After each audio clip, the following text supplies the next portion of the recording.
Welcome to the latest in our Picks and Ponderings video preview series.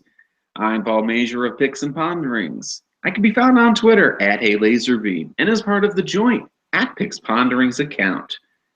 We at Picks and Ponderings would like to wish you, the readers, the handicappers, and everyone out there a happy Thanksgiving.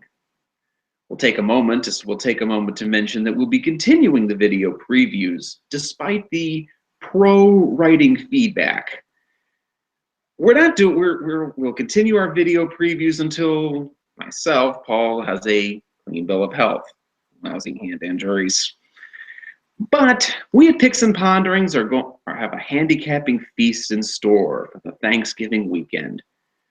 We're going to carve up the stakes action from Aqueduct, from Churchill, and from Hawthorne. And in this video preview, we're going to look at the feature on Thursday, Thanksgiving Day, and that's the Grade 2 Falls City. It goes as the 11th of 12 from Churchill Downs, post time of about 20 after 4. 9 furlongs on the dirt for the older fillies and mares, $200,000 is the purse. And the Falls City has seen locals from Chicago come down and make good. Thrice a winner, Indian Maid, better known as a Hawthorne Stakes name, Bungalow, a Fairmount Stakes namesake, and Mariah Storm, an Arlington namesake of the past, and the dam of double Grade 1 winner Giant Oak, are among those that have come down for the Falls City, along with Illinois bred Duncalk Dust in 2010.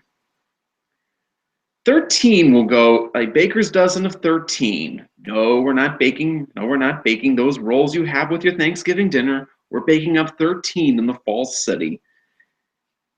And for a 13-horse field, there doesn't seem to be a lot of pace here. I don't know what it is with these Churchill dirt races. I said this before when I did the Chaluki and watched Spelling again press off the pace and win, and press off the pace and humble brag. Give us a score at about 3-1 here in this video space. And if you're looking for Spelling again, she goes in the Grade 2 Go for 1 on Black Friday at Aqueduct. But back to the here and now of the Falls City, and I don't see a ton of pace in here. And maybe that sets up for the very first horse on the form and program page. And that's Tis So Sweet. John Velazquez will ride for trainer Bill Maude. Tis So Sweet comes off of a mild September, late summer, early fall layoff between running second in a minor stakes at Saratoga and then second in a 3 other than allowance optional claimer at Keeneland. There's a long gap with Tis So Sweet. After something must have went wrong when in 2014 when she was 5th in Sweet Reasons Acorn. Wow, that's a throwback. And from Sweet Reasons Acorn in 2014 to a start at Saratoga in 2015, there's nothing on the page. Something must have gone wrong, but she appears back in as fine as fettle as what she was at 3. She won it twice other than allowance at Saratoga, second in a $100,000 stakes, also at Saratoga. Little layoff, and then we're at Keeneland. What I'm liking with Tis So Sweet is that she's got some upside potentially. Okay, there's only 4 starts on the year and 7 starts lifetime, and I think that's an underrated factor when you get this far into the year in November, because you've had horses that have been in training since February and March and April, and now here's a runner that's only started her schedule in July at Saratoga. So maybe there's still some freshness there. Secondly, even though Tis So Sweet was forwardly placed at Saratoga and 3 back, 1 at Saratoga, she wasn't leading at every chart caller's call when winning at Saratoga 3 back. Maybe there's a rating gear. And that rating gear could be useful considering the tactics of one Mr. Dale Romans. Dale Romans puts Bird on the Wire in this race.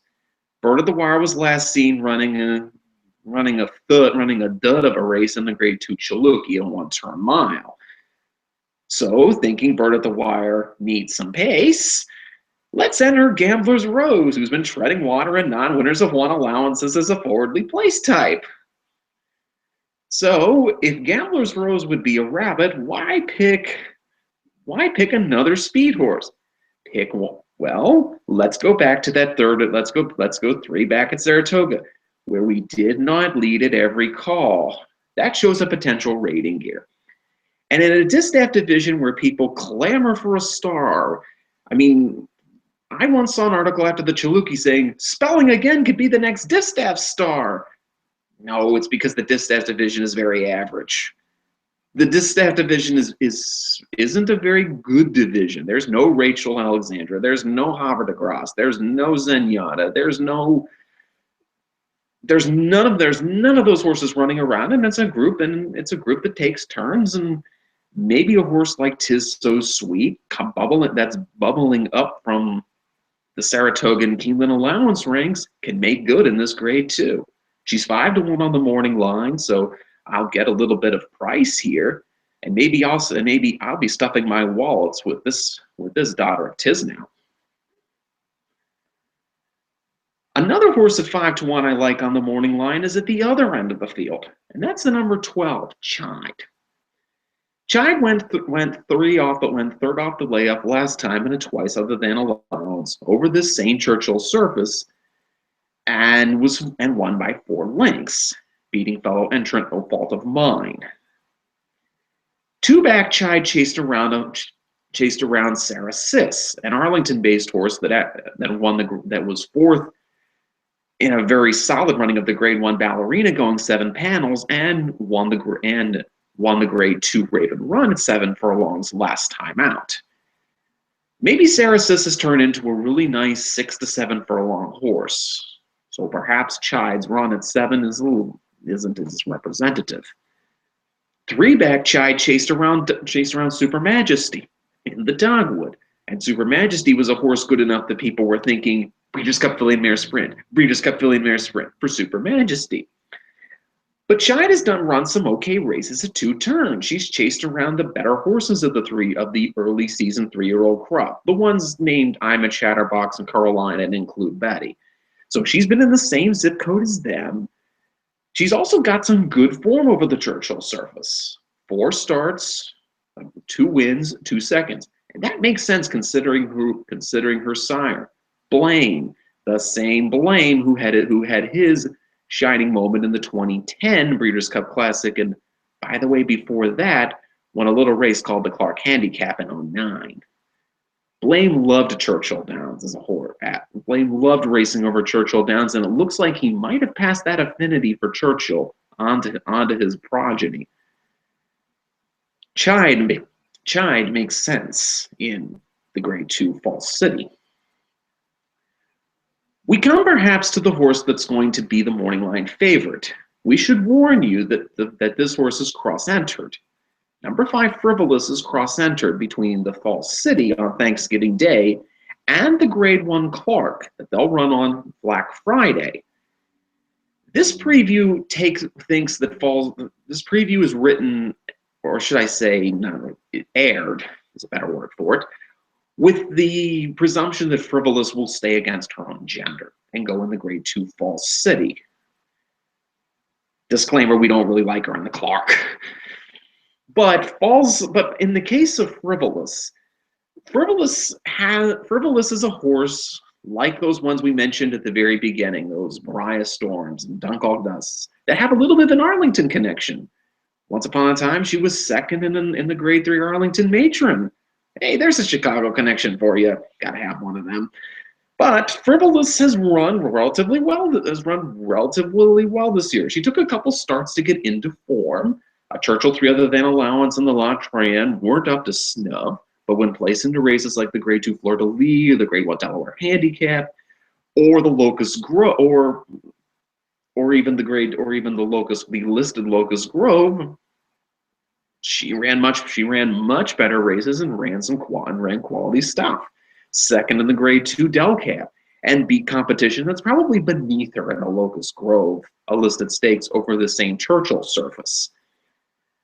In the Grade 1 Spinster and the Grade 1 BC Distaff as fall races, it looks like Frivolous to me is tailing off in form. Another reason to not like her in the Clark. But in this Distaff division where there's lots of question marks and lots of chances for horses with good trips to do better than what they can do.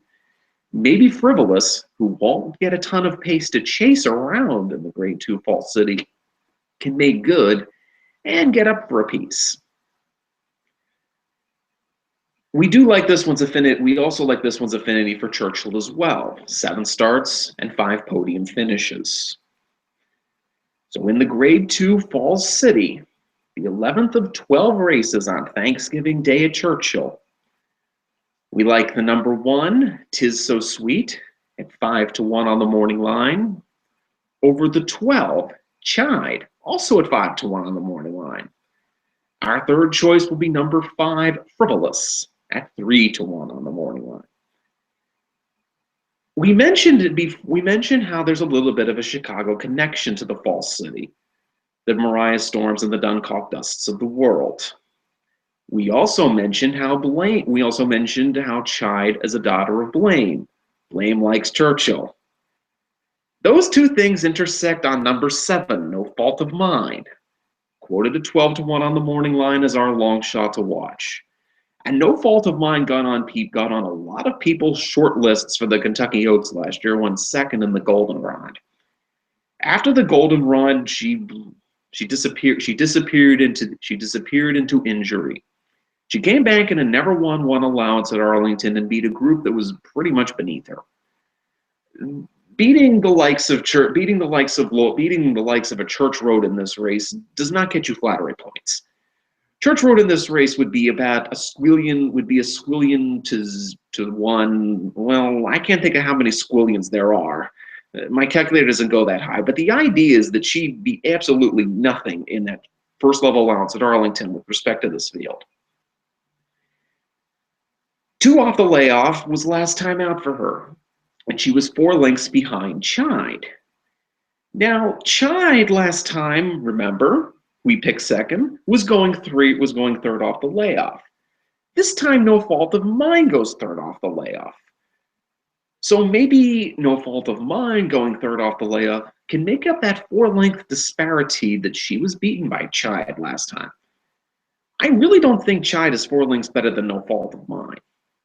And if I'm not thinking that Chide is 4 lengths better than No Fault of Mine, why would I ignore that at double the price? She's 10-1 on the morning line.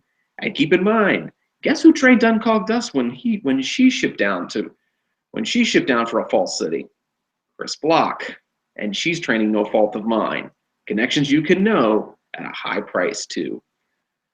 To recap in the Falls City, I like the number 1, 'Tis So Sweet, over the 12, Chide, slotting the number 5, Frivolous, third. The long shot will be number 7, No Fault of Mine. Happy Thanksgiving from all of us at Picks and Ponderings, and good luck.